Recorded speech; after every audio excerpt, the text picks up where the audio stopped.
Hey guys, and welcome aboard. I'm Lucy Walker, and today we're going to have a look at making a pair of linked drop earrings.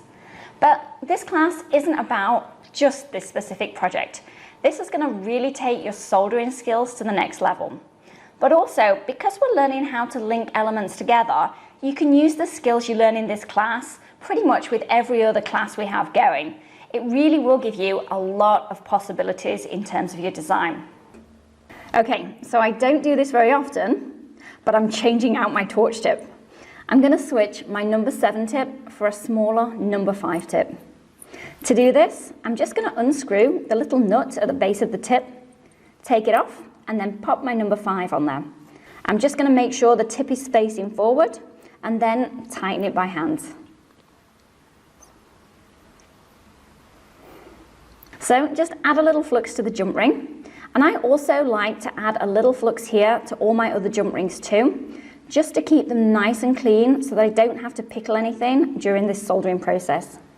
Now, when it comes to soldering jump rings closed, the direction of our flame is super important.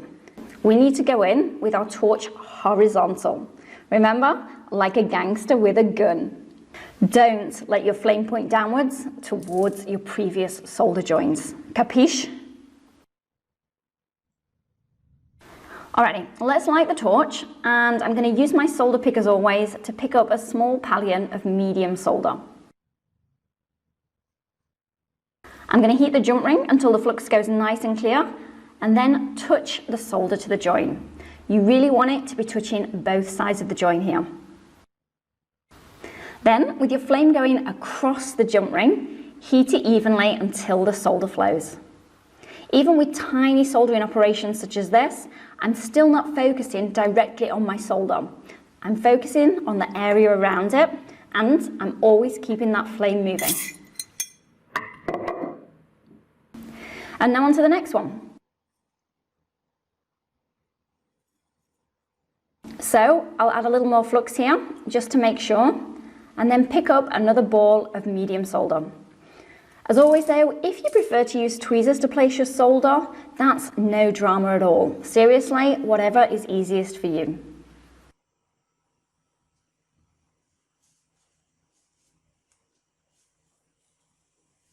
Again, I really want you to pay attention to my flame here. It's going directly across the jump ring. It's not heating any of my previous joins. Just remember, that little area behind the tip of the inner blue cone, that's one of the hottest points of the flame. We really don't want that aiming at any of our previous solder joints.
Alrighty, and there we go.